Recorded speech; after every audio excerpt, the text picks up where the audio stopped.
வேந்தரின் இளங்கதிர் காலை செய்திகளுக்காக ரேவதி. மைத்திலி. முதலில் தலைப்புச் செய்திகள். மேற்கு வங்க சட்டப்பேரவை தேர்தல், காங்கிரசுடன் இடதுசாரிகள் கூட்டணி அமைத்து போட்டி. வாழும் கலை அமைப்பு குறித்து அமைதி காப்பது ஏன்? மத்திய அரசுக்கு தேசிய பசுமை தீர்ப்பாயம் கேள்வி. உள்ளாட்சி தேர்தல்களில் போட்டியிட கல்வி தகுதி, ராகுல் காந்தி கண்டனம்.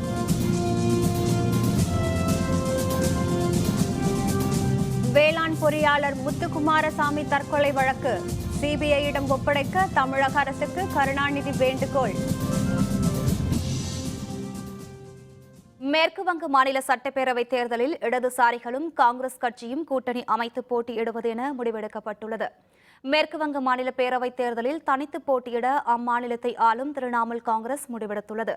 இடதுசாரிகளுடன் கூட்டணி அமைத்து போட்டியிட காங்கிரஸ் கட்சி முடிவெடுத்தது.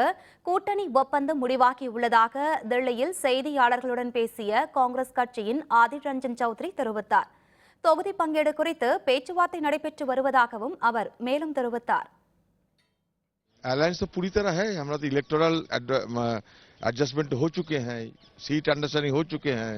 हमारा 75टा लिस्ट तालिका दिएছি, আরো আমরা নাম দেব, কারণ আমাদের তো এখন তালিকা সম্পূর্ণ হয়নি, সিপিএম এর হয়নি, আমাদের হয়নি, আলোচনা চলছে, বাকি আরো দেওয়া হবে. இதனிடையே அம்மாநில சட்டப்பேரவை தேர்தலில் திரிணாமுல் காங்கிரசின் மமதா பானர்ஜியை எதிர்த்து பாரதிய ஜனதா கட்சியின் சார்பில் நேதாஜியின் பேரனான சந்திரகுமார் போஸ் போட்டியிட இருப்பதாக அறிவிக்கப்பட்டுள்ளது. தில்லியில் செய்தியாளர்களுடன் பேசிய மத்திய அமைச்சர் ஸ்மிருதி இரானி இவ்வாறு தெரிவித்தார். அந்த அறிவிப்பு குறித்து செய்தியாளர்களுடன் பேசிய சந்திரகுமார் போஸ், மேற்கு வங்கத்தில் எந்த முன்னேற்றமும் ஏற்படவில்லை என்றும் மாநிலத்தில் முன்னேற்றத்தை ஏற்படுத்துவதே தங்களது கட்சியின் நோக்கம் என்றும் தெரிவித்தார்.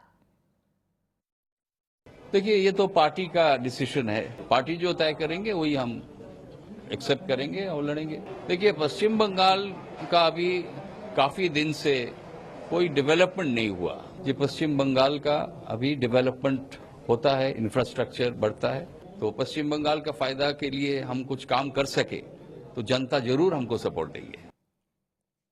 வாழும் கலை அமைப்பினர் யமுனை ஆற்றங்கரையோரம் நடத்தும் உலக கலாச்சார விழாவுக்கு சுற்றுச்சூழல் துறை அமைச்சகத்திடம் அனுமதி கேட்காதது குறித்து மத்திய அரசு அமைதியாக இருப்பது ஏன் என்று தேசிய பசுமை தீர்ப்பாயம் கேள்வி எழுப்பியுள்ளது. வாழும் கலை அமைப்பின் சார்பில் தில்லியில் யமுனை ஆற்றங்கரையோரம் நாளை முதல் நடைபெறவுள்ள உலக கலாச்சார விழாவினால் யமுனை ஆறு மாசுபாடு அடையும் என்று பல்வேறு அமைப்புகள் சார்பில் எதிர்ப்பு தெரிவிக்கப்பட்டது.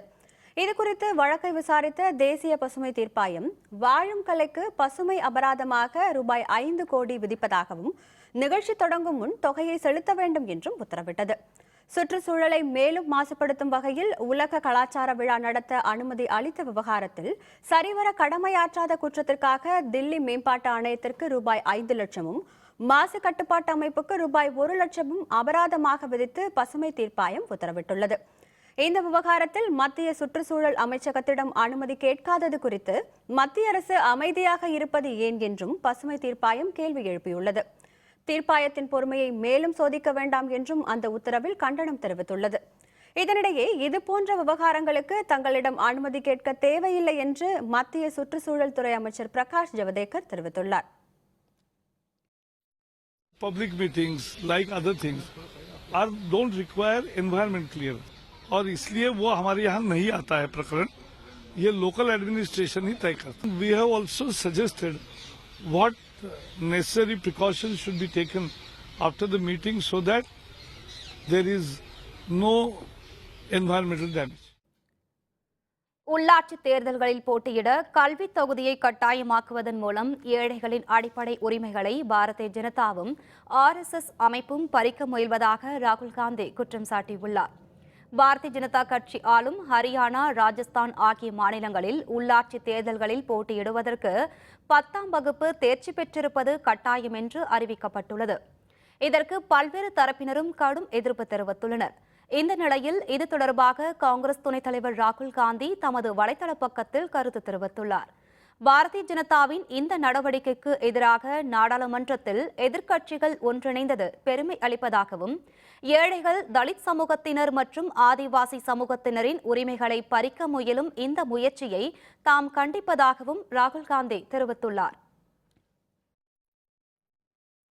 மருத்துவ படிப்புக்கு பொது நுழைவுத் தேர்வு கூடாது என்பதை வலியுறுத்தி நாடாளுமன்ற மாநிலங்களவையில் அதிமுக உறுப்பினர்கள் கடும் அமளியில் ஈடுபட்டனர். மருத்துவம் சார்ந்த படிப்புகளுக்கு பொது நுழைவுத் தேர்வு நடத்துவது என்ற மத்திய அரசின் முடிவுக்கு கடந்த 2013ஆம் ஆண்டே உச்சநீதிமன்றம் தடை விதித்தது குறித்து குறிப்பிட்ட அதிமுக உறுப்பினர் நவநீத கிருஷ்ணன் அதனை மீண்டும் அமல்படுத்தும் முடிவை கைவிட வேண்டும் என்று வலியுறுத்தினார். அவ்வாறு முடிவெடுப்பது மாநில அரசுகளின் அதிகாரத்தில் தலையிடுவதாகும் என்றும் அவர் மேலும் தெரிவித்தார். அதனையடுத்து அதிமுக உறுப்பினர்கள் அவையின் மைய பகுதிக்கு வந்து அமளியில் ஈடுபட்டனர். Sir, through you, I want to bring to the House a very urgent matter. Hussain Dalwai not there. Hussain Dalwai. I can hear you speak. Central government shall not interfere in the state autonomy. There is no entrance in the Tamil Nadu for medical admissions. Poor students will be affected. Hence, we request the central government to withdraw the review petition. Don't introduce any entrance examination for the medical admission. மாநிலங்களுக்கு இடையே இருக்கும் நதிகளை இணைத்து விவசாயத்தை காப்பாற்ற வேண்டும் என நாடாளுமன்றத்தில் திமுக சார்பில் வலியுறுத்தப்பட்டது. மாநிலங்களவையில் இதுகுறித்து பேசிய திமுக உறுப்பினர் KB ராமலிங்கம், மாநிலங்களுக்கு இடையேயான நதிகளை இணைப்பதன் மூலம் விவசாயத்துக்கான போதிய தண்ணீர் கிடைப்பதை உறுதி செய்ய முடியும் என்று தெரிவித்தார். நாட்டின் வாழ்வாதாரமாக விவசாயத்தை காப்பதில் மத்திய அரசு விரைந்து செயலாற்ற வேண்டும் என்றும் அப்போது அவர் மேலும் கேட்டுக் கொண்டார். முறையான நீர் மேலாண்மை எப்படி முடியும்? தேசிய நதிகளை இணைக்காமல், குறைந்தபட்ச வட்டார நதிகளை இணைக்காமல் எப்படி நீர் மேலாண்மையை பாதுகாக்க முடியும்? இருக்கக்கூடிய நதிகள் இணைக்கப்பட்டு பாசன கால்வாய்கள், ஏரிகள், குளங்கள் பாதுகாக்கப்பட வேண்டும். ஏரிகள், குளங்கள், பாசன கால்வாய்களில் இருக்கிற ஆக்கிரமிப்புகள் அகற்றப்பட வேண்டும். அவர்களை செப்பனிட வேண்டும். ஆண்டுதோறும் செப்பனிட வேண்டும். மேற்கு வங்கம் மற்றும் கேரள மாநில சட்டப்பேரவை தேர்தல்களுக்கான பிரச்சாரத்தில் ஈடுபட போவதில்லை என்று ஜவஹர்லால் நேரு பல்கலைக்கழக மாணவர் சங்க தலைவர் கன்யாகுமார் தெரிவித்துள்ளார். மேற்கு வங்கம் உள்ளிட்ட மாநிலங்களில் நடைபெறவிருக்கும் சட்டப்பேரவை தேர்தல்களின் போது தங்களுக்கு ஆதரவாக பிரச்சாரம் செய்யுமாறு கன்யாகுமாரிடம் கேட்டுக் கொண்டிருப்பதாக கம்யூனிஸ்ட் கட்சிகளின் சார்பாக தெரிவிக்கப்பட்டது. இந்த நிலையில் இது குறித்து கருத்து தெரிவித்த கன்யாகுமார், தாம் ஒரு மாணவன் என்றும் நாட்டின் மைய அரசியலில் விருப்பம் இல்லை என்றும் தெரிவித்துள்ளார். தம்மோடு சிறையில் அடைக்கப்பட்ட மேலும் 2 மாணவர்கள் விடுதலையாகவில்லை என்றும் மாணவர்களின் பிரச்சினைக்காக போராட வேண்டியிருப்பதாகவும் அதன் பின்னர் ஆசிரியராவதே தமது லட்சியம் என்றும் குறிப்பிட்டுள்ளார். வேளாண் பொறியாளர் முத்துக்குமாரசாமி தற்கொலை செய்த வழக்கை தமிழக அரசு தானாகவே முன்வந்து சிபிஐயிடம் ஒப்படைக்க வேண்டும் என்று திமுக தலைவர் மு கருணாநிதி வேண்டுகோள் விடுத்துள்ளார். இதுபற்றி அவர் வெளியிட்டுள்ள அறிக்கையில், அந்த வழக்கில் அனைவரும் சிபிஐ விசாரணை கோரிய நிலையில் சிபிசிஐடி விசாரணைக்கு தமிழக அரசு உத்தரவிட்டதாக தெரிவித்துள்ளார். மாநில அரசின் கட்டுப்பாட்டில் சிபிசிஐடி செயல்படுவதால் விசாரணையில் ஆர்வம் காட்டவில்லை என்று மேலும் தெரிவித்துள்ள கருணாநிதி, அதன் காரணமாகவே அக்ரி கிருஷ்ணமூர்த்தி விடுவிக்கப்பட்டுள்ளதாகவும் தமிழக அரசு தானாகவே முன்வந்து சிபிஐயிடம் விசாரணையை ஒப்படைக்க வேண்டும் என்றும் கோரியுள்ளார். நாட்டில் உள்ள 6 முன்னணி தொலைத்தொடர்பு நிறுவனங்கள் வருமானத்தை குறைத்து காட்டியதால் மத்திய அரசுக்கு 12,400 கோடி ரூபாய் இழப்பு ஏற்பட்டுள்ளதாக கணக்கு தணிக்கைத்துறை தெரிவித்துள்ளது. 2G அலைக்கற்றை முறைகேட்டிற்கு பின்னர் தொலைத்தொடர்பு நிறுவனங்களின் கணக்குகள் மற்றும் வருமானம் உள்ளிட்டவற்றை மத்திய கணக்கு தணிக்கைத்துறை அவ்வப்போது ஆய்வு செய்து வருகிறது. அவ்வாறு நடத்தப்பட்ட ஆய்வு ஒன்றை அடுத்து Reliance, Tata, Airtel, Vodafone, idea மற்றும் ஏர்செல் ஆகிய முன்னணி தொலைத்தொடர்பு நிறுவனங்கள் தங்களது வருமானத்தை குறைத்து காட்டியுள்ளதாக தெரியவந்துள்ளது. இதுகுறித்து வெளியிடப்பட்ட அறிக்கையில் கடந்த 2006, 2007 மற்றும் 2009, 2010 ஆகிய ஆண்டுகளில் 46,000 கோடி ரூபாய்க்கு மேல் அந்நிறுவனங்கள் வருமானம் ஈட்டியதாகவும் அரசுக்கு தாக்கல் செய்த கணக்குகளில் அவற்றை குறைத்து காட்டியுள்ளதாகவும் தெரிவிக்கப்பட்டுள்ளது. அதன் மூலம் மத்திய அரசுக்கு சுமார் 12,400 கோடி ரூபாய் அளவுக்கு இழப்பு ஏற்பட்டுள்ளதாக மத்திய கணக்கு தணிக்கைத்துறை தெரிவித்துள்ளது. கடற்படையை சேர்ந்த பெண் அலுவலர்களால் விசாகப்பட்டினத்திலிருந்து கோவாவுக்கு இயக்கப்பட்ட துடுப்பு படகு வெற்றிகரமாக வந்து சேர்ந்து சாதனை படைத்துள்ளது. படகின் கேப்டன் முதல் பல்வேறு பிரிவுகளை சேர்ந்தோரும் பெண்களாகவே இணைந்து அந்த படகை இயக்கினர். பன்னாட்டு போட்டி ஒன்றுக்கான முன்னேற்பாடாக இந்த நிகழ்வு நடத்தப்பட்டது. நாட்டிலேயே முதல் முறையாக படைக்கப்பட்டுள்ள இந்த சாதனையை பலரும் பாராட்டியுள்ளனர்.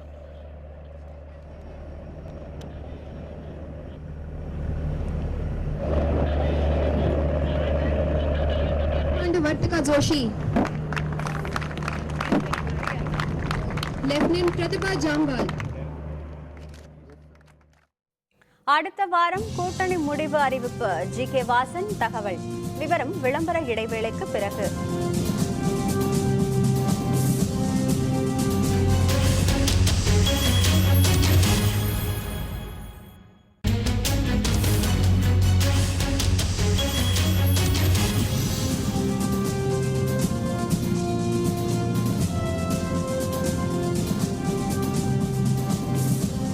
செய்திகள் தொடர்கின்றன. அடுத்த வாரத்தில் கூட்டணி குறித்த முடிவு வெளியிடப்படும் என தமிழ் மாநில காங்கிரஸ் தலைவர் ஜி.கே. வாசன் தெரிவித்துள்ளார். ராமநாதபுரத்தில் செய்தியாளர்களுடன் பேசிய அவர், இலங்கை கடற்படையால் சிறை வைக்கப்பட்டுள்ள தமிழக மீனவர்களையும் அவர்களது படகுகளையும் விடுவிப்பதற்கு தேவையான நடவடிக்கையை மத்திய அரசு எடுக்க வேண்டும் என வலியுறுத்தினார். மேலும் கூட்டணி குறித்த அறிவிப்பு அடுத்த வாரத்தில் வெளியிடப்படும் என்றும் ஜி.கே. வாசன் தெரிவித்தார். தமிழ் மாநில காங்கிரஸ் கட்சி தொண்டர்கள் மற்றும் பொதுமக்கள் விரும்பக்கூடிய நிலையை தேர்தலில் எடுக்கும். அந்த நிலை வெற்றி நிலையாக இருக்கும் என்பதை உறுதிப்படுத்திக் கொள்ளும் வகையில் என்னுடைய அறிவிப்பு அமையும் என்று நான் நம்புகிறேன். தவறான தகவல்களை தரும் சமூக வலைதளங்கள் மீது நடவடிக்கை எடுக்க வேண்டும் என முன்னாள் மத்திய அமைச்சர் அழகிரி சார்பில் மாநகர காவல் ஆணையரிடம் புகார் அளிக்கப்பட்டுள்ளது. திமுக முன்னாள் மத்திய அமைச்சர் அழகிரி சார்பில் மதுரை மாநகர காவல் ஆணையரிடம் புகார் மனு ஒன்று அளிக்கப்பட்டது. அதில் அழகிரியின் பெயரில் சமூக வலைதளங்களில் தவறான தகவல்கள் பரப்பி வருவதாகவும், இதனால் திமுகவுக்கும் கருணாநிதிக்கும் அவப்பெயர் ஏற்படுத்தி வருவதாகவும் கூறப்பட்டுள்ளது. இதுபோன்ற தவறான தகவல்கள் பரப்பப்பட்டு வருவது குறித்து உரிய நடவடிக்கை எடுக்க வேண்டும் எனவும் அந்த புகார் மனுவில் கூறப்பட்டுள்ளது. பரபரப்பான அரசியல் சூழலில் புதுச்சேரி சட்டப்பேரவை இன்று கூடவிருக்கும் நிலையில் புதிய அறிவிப்புகள் எதையும் வெளியிடக்கூடாது என எதிர்க்கட்சிகள் வலியுறுத்தியுள்ளன. தமிழகம் மற்றும் புதுவையில் பேரவை தேர்தல் தேதி அறிவிக்கப்பட்டுள்ள நிலையில் புதுச்சேரியில் இன்று பேரவை கூட்டம் கூடுகிறது. இந்த கூட்டத்தில் அடுத்த 4 மாதங்களுக்கான அரசு செலவினங்கள் குறித்த நிதிநிலை அறிக்கை தாக்கல் செய்யப்பட்டதும் பேரவை ஒத்திவைக்கப்படும் என்று கூறப்படுகிறது. இந்நிலையில் தேர்தல் தேதி அறிவிக்கப்பட்டுள்ளதால் புதிய அறிவிப்புகள் வெளியிடுவதற்கு தடை விதிக்க வேண்டும் என எதிர்க்கட்சியான காங்கிரஸ் தேர்தல் ஆணையத்திற்கு கடிதம் எழுதியுள்ளது. மதுராந்தகம் அருகே இரு பிரிவினர் இடையே ஏற்பட்ட மோதலால் அங்கு பதற்றமான சூழல் நிலவி வருவதால் ஏராளமான காவல்துறையினர் குவிக்கப்பட்டுள்ளனர். காஞ்சிபுரம் மாவட்டம் சூனாம்பேடு கிராமத்தில் உள்ள அங்காள அம்மன் கோவிலில் நேற்று திருவிழா நடைபெற்றது. அப்போது கிராமத்தில் உள்ள இரு பிரிவினர் இடையே மோதல் ஏற்பட்டதில் 5 பேர் காயமடைந்தனர். இதனால் அந்த பகுதியில் பதற்றமான சூழல் நிலவியதால் கடைகள் அடைக்கப்பட்டன. பின்னர் இயல்பு நிலைக்கு திரும்பியதையொட்டி நேற்று மாலைக்கு பிறகு கடைகள் திறக்கப்பட்டன. மீண்டும் அங்கு மோதல் ஏற்பட்டதால் பாதுகாப்பு கருதி ஏராளமான காவல்துறையினர் அங்கு குவிக்கப்பட்டுள்ளனர். திருப்பூரில் உரிய ஆவணங்கள் இன்றி கொண்டுவரப்பட்ட 8 லட்சம் ரூபாயை தேர்தல் கண்காணிப்பு குழு அலுவலர்கள் பறிமுதல் செய்தனர். தமிழக பேரவைத் தேர்தல் நெருங்கியுள்ள நிலையில் பணப்பட்டுவாடாவை தடுக்க தேர்தல் கண்காணிப்பு குழுவினர் தீவிர கண்காணிப்பு சோதனையில் ஈடுபட்டுள்ளனர். இந்நிலையில் திருப்பூர் மாவட்டம் கனகம்பாளையம் பகுதியில் கண்காணிப்பு குழுவினர் வாகன சோதனையில் ஈடுபட்டிருந்த போது உரிய ஆவணங்கள் இன்றி கொண்டுவரப்பட்ட 5,67,000 ரூபாயை பறிமுதல் செய்தனர். இதேபோல் பல்லடம் அருகே புத்தரசல் பகுதியில் நடைபெற்ற வாகன சோதனையின் போது உரிய ஆவணம் இல்லாததால் 2,50,000 ரூபாய் பறிமுதல் செய்யப்பட்டது.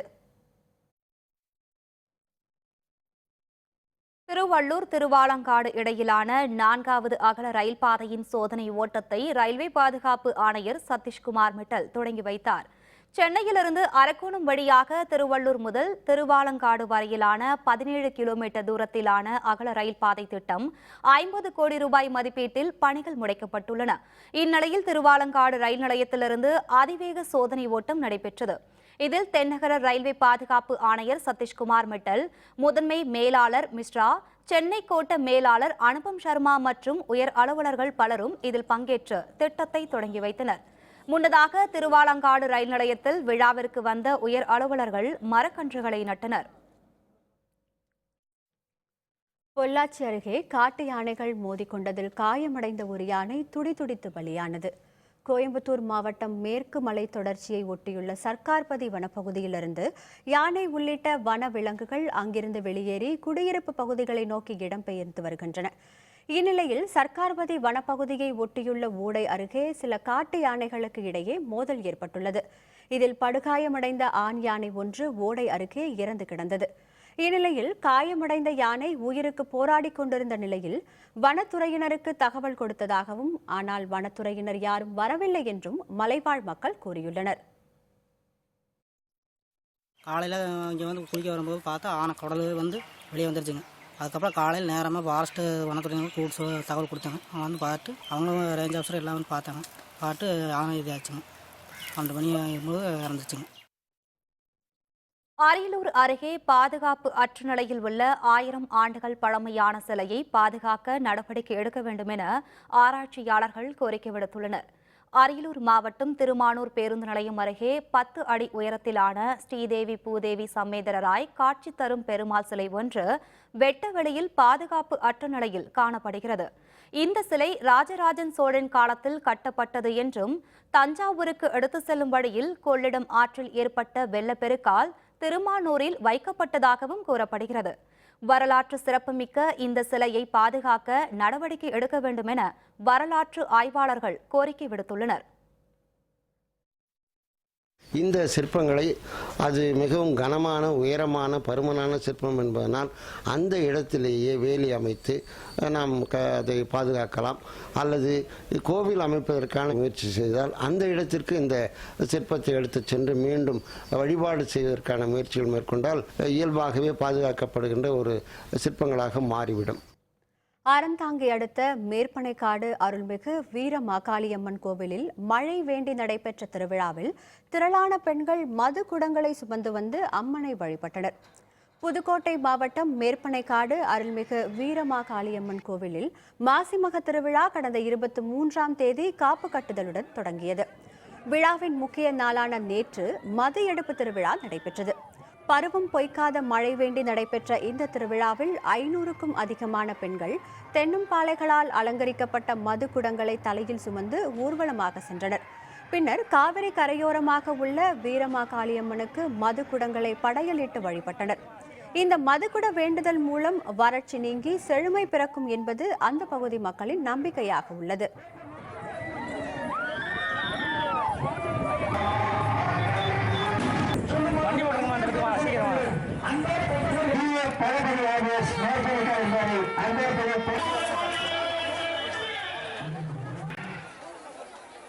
இந்த ஆண்டு மாசி திருவிழாவை முன்னிட்டு வீரமாளி அம்மன் கோயில் திருக்கோயிலுக்கு பாலை எடுப்பு 9வது நாள் நடந்துச்சு. அடுத்து அதிலிருந்து 9வது நாள் பாலை எடுப்பு என்பதை இந்த பகுதி இந்த மழை பெய்யணும், இந்த நாட்டுக்கு நல்லது நடக்கணும், இந்த ஊர் செழிக்கணும், ஊர் மக்கள் நல்லா வச்சுக்கிறதுங்கிறதுக்காக வேண்டி வீரமாளி அம்மன் கோயில் திருக்கோயிலுக்கு பாலை எடுப்பு ஆண்டுதோறும் மாசி திருவிழாவாக கொண்டாடப்படுகிறது. 2016 தமிழக சட்டப்பேரவை தேர்தலை சந்திக்க அரசியல் கட்சிகள் விறுவிறுப்பாக ஆயத்தமாகிக் கொண்டிருக்கின்றன. ஆனால் தொகுதி மக்களின் நிலையோ எப்போதும் போலவே ஏக்கங்களுடன் தான் இருக்கிறது. வேந்தர் செய்திகளின் தொகுதி சுற்றில் இன்று நீலகிரி மாவட்டம் உதகை சட்டப்பேரவை தொகுதி.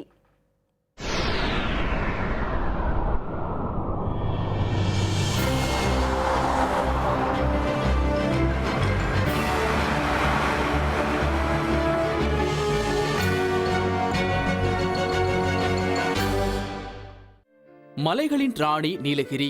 இந்த மலை மாவட்டத்தின் 3 சட்டப்பேரவை தொகுதிகளில் ஒன்று உதகை. திரும்பிய இடமெல்லாம் தேயிலை தோட்டங்கள், பச்சை பசேல் காடுகள், மலை ரயில். உதகை தொகுதியின் உன்னத அடையாளங்கள் இவை. குழு மலைநகரமான உதகை 150 ஆண்டுகள் பழமை வாய்ந்த எழில் நகரம். உதகை தொகுதியின் பெரும்பாலான மக்கள் மலைத்தோட்ட விவசாயிகள். பலர் சுற்றுலா சார்ந்த தொழில் புரிபவர்கள். தோடர், கோத்தர் போன்ற பழங்குடியின மக்களும் படுகர் இனத்தவரும் உதகையில் அதிகம். 1957 உதயமான உதகை சட்டப்பேரவை தொகுதி ஏறத்தாழ ஒரு காங்கிரஸ் கோட்டை என்றால் மிக இல்லை. காலன் உள்பட காங்கிரஸ் வேட்பாளர்கள் 6 முறை இங்கே வெற்றி கொடி நாட்டியிருக்கிறார்கள். உதகை சட்டப்பேரவை தொகுதியின் தற்போதைய உறுப்பினர் அதிமுகவின் புத்திச்சந்திரன். 1977க்கு பிறகு 34 ஆண்டு இடைவெளிக்கு பின் 2011 உதகை தொகுதியை அதிமுக கைப்பற்றியது. அதிமுகவின் புத்திச்சந்திரன் 61,605 வாக்குகள் பெற்று வெற்றி பெற்றார். அவருக்கு அடுத்தபடியாக காங்கிரஸ் வேட்பாளர் ஆர் கணேஷ் 54,060 வாக்குகள் பெற்று 2வது இடத்தை பிடித்தார். உதகை தொகுதியின் மொத்த வாக்காளர்கள் 2,138,000. இவர்களில் ஆண்கள் 97,290 பேர், பெண்கள் 1,02,848 பேர். ஆண்டுக்கு 25 லட்சம் சுற்றுலா பயணிகள் வந்து செல்லும் உதகையில் உரிய தார்ச்சாலைகள், போக்குவரத்து, வாகன நிறுத்துமிடம், கழிப்பறை, குடிநீர் வசதிகள் எதுவும் உருப்படியாக இல்லை. போதும் போதும் எனும் அளவிற்கு போக்குவரத்து நெரிசல். இந்த ஆட்சி வந்தாலும் சரி, டிராபிக் வந்து எக்கச்சக்கமாக இருக்குதுங்க. சரியான ஒரு இடம் கொடுத்து வண்டிகளை நிறுக்க வச்சு பார்க்கிங் விட்டா நல்லா இருக்கும். இல்லைன்னா ஏன்டா ஊட்டிக்கு வர்றேன்ன மாதிரி வர்றவங்கெல்லாம் வெறுத்துடுறாங்க. சும்மா சாதனை பண்ணன்னு எங்கே பார்த்தாலும் சொல்லிட்டு இருக்காங்க. எந்த சாதனையும் இல்லைங்க. எம்எல்ஏவெல்லாம் பார்த்ததே கிடையாதுன்னு வைங்களேன். உதகையின் ஒரே நம்பிக்கையாக கருதப்பட்ட HPF எனப்படும் இந்துஸ்தான் போட்டோ பிலிம் ஆலை மூடப்பட்ட நிலையில் அதை மீண்டும் திறக்க வேண்டும் அல்லது வேறு ஆலையை நிறுவ வேண்டும் என்பது உதகை தொகுதி மக்களின் ஆதங்கமாக உள்ளது. உதகைக்கு மஞ்சூர், கெத்தை வழியாக 3வது மாற்றுச்சாலை அமைக்க வேண்டும். உதகை நகருக்கு 3வது குடிநீர் திட்டம் வேண்டும் என்பது இந்த மலை தொகுதி மக்களின் கோரிக்கைகள். இது பற்றிய அதிருப்தியும் உதகை மக்களிடம் ஏராளம் இருக்கிறது. 20 வருஷமா 3வது மாற்றுப்பாதை திட்டம். குன்னூர் சாலை சரியில்லைன்றாங்க, கோத்தகிரி சாலை சரியில்லைன்றாங்க. வருஷம் பூரா வந்துட்டு பல லட்சம் மக்கள் வந்து சுற்றுலா பயணிகள் நீலகிரிக்கு வராங்க. அதனால பல ரெவன்யூ எல்லாம் கிடைச்சிட்டு இருக்கு. இருந்தாலும் இந்த 3வது மாற்றுப்பாதை திட்டம் இன்னைக்கு வரைக்கும் அது நிறைவேற்றல. உதகை தொகுதியில் மருத்துவ பொறியியல் கல்லூரிகள் வேண்டும். அதற்கான வாக்குறுதிகளை தருபவர்களுக்கே இந்த முறை எங்கள் வாக்கு என்கிறார் ஓர் இளம் வாக்காளர். வருகின்ற தேர்தலில் எந்த ஒரு கட்சி நீலகிரி மாவட்டத்தோட கல்வி தரத்தை உயர்த்தி இங்கே நிறைய அதிகமான கல்வி நிலையங்களை கொண்டு வராங்களோ அந்த கட்சிக்கு தான் எங்கள் மாணவர்கள் அனைவரும் ஓட்டு போடலான்ற ஒரு முடிவில் இருக்கும். எல்லா தொகுதிகளையும் போலவே உதகையிலும் இன்னும் எத்தனையோ பிரச்சனைகள். பசுந்தேயிலைக்கு உரிய விலை வேண்டும், தேயிலை விவசாயிகள் அனைவருக்கும் மானியம் வேண்டும் என்பவை தொகுதியில் நிலவும் தலையாய பிரச்சனைகள். தேயிலை தோட்ட தொழிலாளர்களுடைய அந்த வாழ்க்கையினுடைய போராட்டங்களை தீர்க்கும் அளவுக்கு அவர்களுடைய கோரிக்கைகள், அவங்களுடைய எதிர்பார்ப்புகள் என்ன இருக்குது, குறிப்பாக அவங்களுடைய அடிப்படை வசதிகள், தேவைகளை வந்து எந்த அரசாங்கம் வந்து பூர்த்தி செய்யணும்னு நினைக்கிறாங்களோ அவங்க வந்து செய்யறவங்களுக்கு தான் நிச்சயமாக அவங்களுடைய அடுத்த கட்ட தேர்தல் வாக்களிப்பு இருக்குன்றது எங்களுடைய கோரிக்கையாக இருக்குது. உதகை மத்திய பேருந்து வாகன நிறுத்துமிடம் திட்டம் என்ன ஆனது? அடிக்கடி நடக்கும் நிலச்சரிவுகளுக்கு என்னதான் தீர்வு? தேயிலை தோட்டங்கள் கட்டடங்களாக மாறுவதை தடுக்கப் போகிறவர் யார்? இப்படி உதகை தொகுதி வாக்காளர் பெருமக்களிடம் இன்னும் எண்ணற்ற கேள்விகள். கடந்த 5 ஆண்டு கால ஆட்சி காலத்தில் உதகை சட்டமன்றத்தை பொறுத்தவரை எந்த விதமான வளர்ச்சி பணிகளை மேம்பாடு செய்யாமலும் அடிப்படை வசதிகளை கூட பூர்த்தி செய்யப்படாமலும் இருந்த காரணத்தினால் உதகை சட்டமன்ற தொகுதி முழுவதாக ஒரு அதிருப்தி நிலவி வருகிறது. வேந்தர் செய்திகளுக்காக உதகையிலிருந்து ரா சதீஷ்குமார்.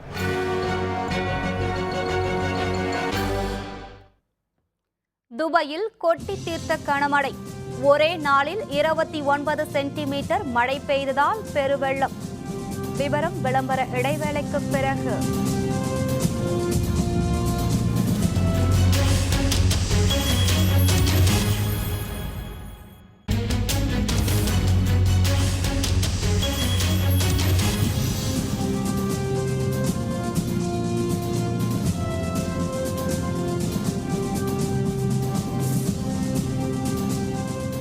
செய்திகள் தொடர்கின்றன. இனி அயலக செய்திகள்.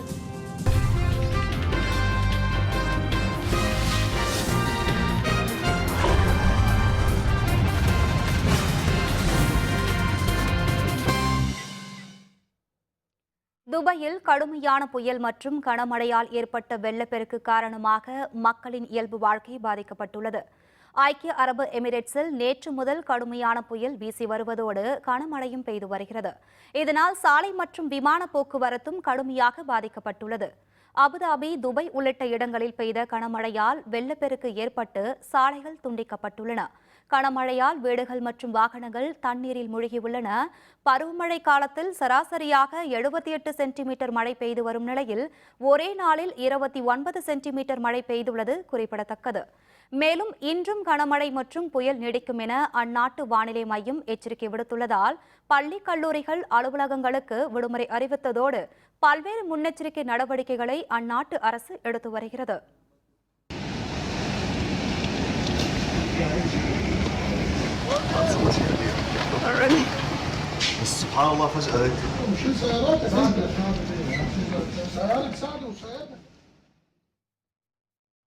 அமெரிக்கா உள்ளிட்ட நாடுகளின் எதிர்ப்பையும் மீறி கண்டம் விட்டு கண்டம் பாயும் 2 ஏவுகணை சோதனையை ஈரான் அரசு நடத்தியுள்ளதற்கு பல்வேறு நாடுகள் எதிர்ப்பு தெரிவித்துள்ளன.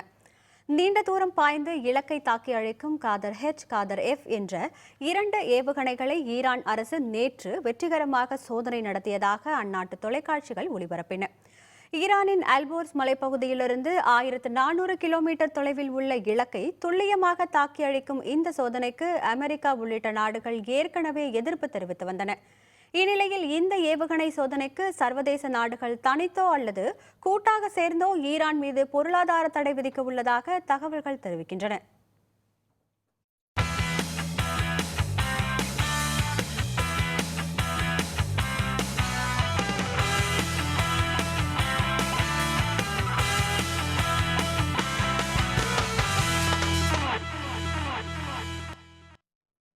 தர்மசலாவில் நடைபெற்ற 20 ஓவர் உலகக்கோப்பை தகுதிச் சுற்றுப் போட்டியில் ஓமன் அணி அயர்லாந்து அணியை 2 விக்கெட் வித்தியாசத்தில் வீழ்த்தி வெற்றி பெற்றது.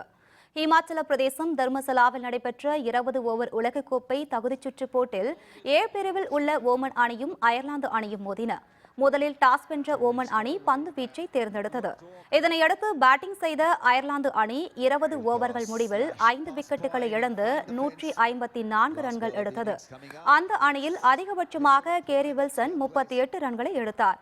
பின்னர் 155 ரன்கள் எடுத்தால் வெற்றி என்ற இலக்குடன் விளையாட தொடங்கிய ஓமன் அணி 19.4 ஓவர் முடிவில் 8 விக்கெட்டுகளை இழந்து 157 ரன்களை எடுத்தது. ஓமன் அணி சார்பில் விளையாடிய அமர் அலி 17 பந்துகளில் 32 ரன்களை எடுத்து அணியின் வெற்றிக்கு உதவினார். இதன் மூலம் ஓமன் அணி 2 விக்கெட் வித்தியாசத்தில் அயர்லாந்தை வீழ்த்தி தகுதிச் சுற்றில் வெற்றி பெற்றது.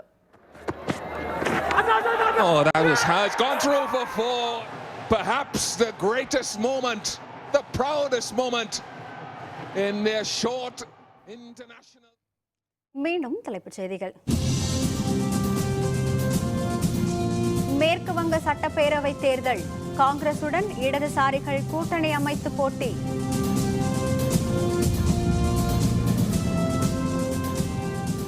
வாழும் கலை அமைப்பு குறித்து அமைதி காப்பது ஏன்? மத்திய அரசுக்கு தேசிய பசுமை தீர்ப்பாயம் கேள்வி. உள்ளாட்சி தேர்தல்களில் போட்டியிட கல்வி தகுதி, ராகுல் காந்தி கண்டனம். வேளாண் பொறியாளர் முத்துக்குமாரசாமி தற்கொலை வழக்கு சிபிஐயிடம் ஒப்படைக்க தமிழக அரசுக்கு கருணாநிதி வேண்டுகோள். இத்துடன் வேந்தரின் இளங்கதிர் காலை செய்திகள் நிறைவடைந்தன. மீண்டும் பகல் 1:30 உச்சிவேளை பகல் செய்திகளில் சந்திப்போம். வணக்கம்.